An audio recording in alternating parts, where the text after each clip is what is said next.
තෙරුවන් සරණයි. නමෝ බුද්ධාය. භාග්‍යතුන් වහන්සේ දේශනා කළ පින්නතුනි ධම්මං විනා නත්ති පිතාච මහතා. මේ ලෝකයේ ධර්මයේ හැර වෙන පිහිටට පිලිසරණට අම්මා කෙනෙක් හෝ තාත්තා කෙනෙක් මේ ඉපදුණු සත්වයාට නැහැ. ඒ නිසා පින්නතුනි සසරේ ගමන් කරන අපේ ජීවිතේට මෙලොවට පරලොවට තියෙන එකම පිහිට පිළිසරණ තමයි බුදුරජාණන් වහන්සේ නමකගේ උතුම් ශ්‍රී සද්ධර්මය. ඉතින් අන්නේ ධර්මයේ ඇසීමේ දුර්ලභ අවස්ථාව අපිට මේ මනුස්ස ජීවිතේ ඔබ අප කාටත් ලැබුණා. පින්නතුනි මේ ලෝකේ ධර්ම ශ්‍රවණයෙන් තොරව බුදුරජාණන් වහන්සේගේ දහම් පද ඇසීමකින් තොරව අවබෝධ කිරීමක් ලබනවා නම් ඒ පුජ්‍යලයෝ දෙදෙනෙක් පමණයි.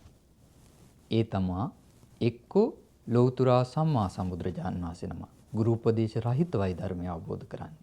එහෙම නැත්නම් පසේ බුදුරජාණන් වහන්සේ නම. බුදුරජාණන් වහන්සේ නමක් හෝ පසේ බුදුරජාණන් වහන්සේ නමක් හැර මේ ලෝකයේ කෝටි ප්‍රකෝටි සංඛ්‍යාත යම් තාක් ශ්‍රාවකයෝ බිහි වෙලා මේ සසර දුකින් නිදහස් වෙනවද? මේ ඉපදීමෙන්, වයසට යාමෙන්, ලෙඩවීමෙන්, හඬා වැළපීමෙන්, දුක් විඳීමෙන් නිදහස් වෙලා යනවද? ඒ සියලු දෙනාම බුදුරජාණන් වහන්සේගේ දහම් පදයක් ශ්‍රවණය කළ යුතුමයි.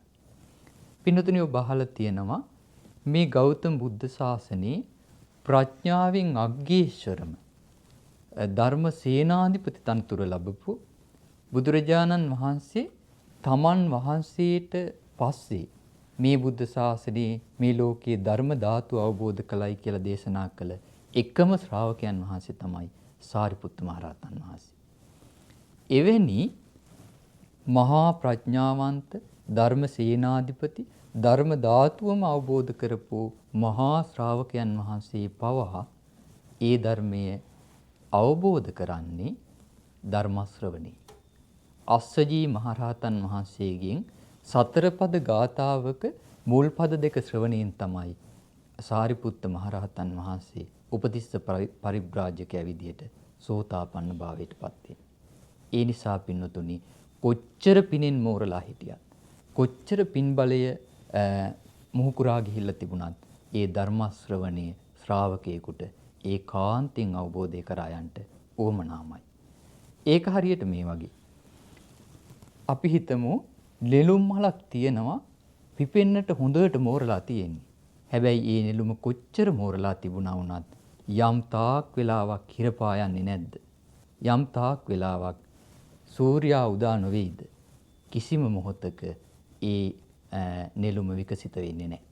අන්න ඒ වගේ තමයි පින කොතරම් මෝරා තිබුණත් ඒ පිනෙන් යුක්ත කෙනාට කල්යාණ මිත්‍ර ඇසුරෙන් දහම් පදයක් ඇහුන්නේ නැත්තම් සද්ධර්ම ශ්‍රවණය ලැබුණ නැත්නම් අන්න ඒ කෙනා අවබෝධයක් කරා යන්නේ නැහැ.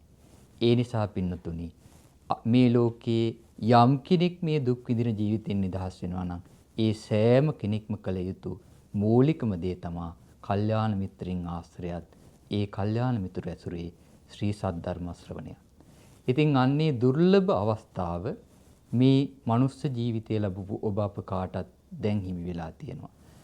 මේ එළඹෙන සොල්නාල් නිවාඩු කාලයේ පින්නතුනි මේ දකුණු කොරියාවෙහි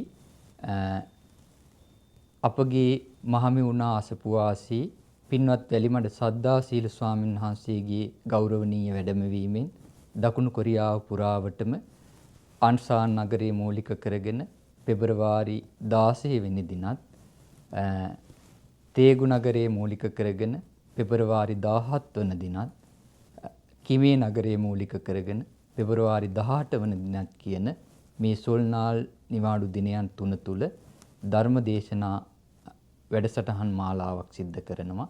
ඉතින් ඒ ප්‍රදේශයේ වාසය කරන ලාංකික අපි සෑම සිළු දෙනාටම අපි බොහෝම මෙසිතින් යුතුව මතක් කර සිටිනවා.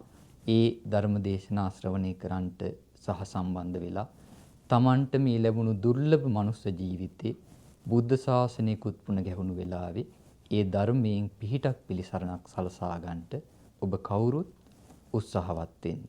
හැම දිනාටම මේ ලැබුණු මනුස්ස ජීවිතේ බුද්ධ ශාසනයක් මුණ ගැහුණු වෙලාවේ එහි පිහිට පිළිසරණ ලබන්නට වාසනාව උදා වෙත්වා.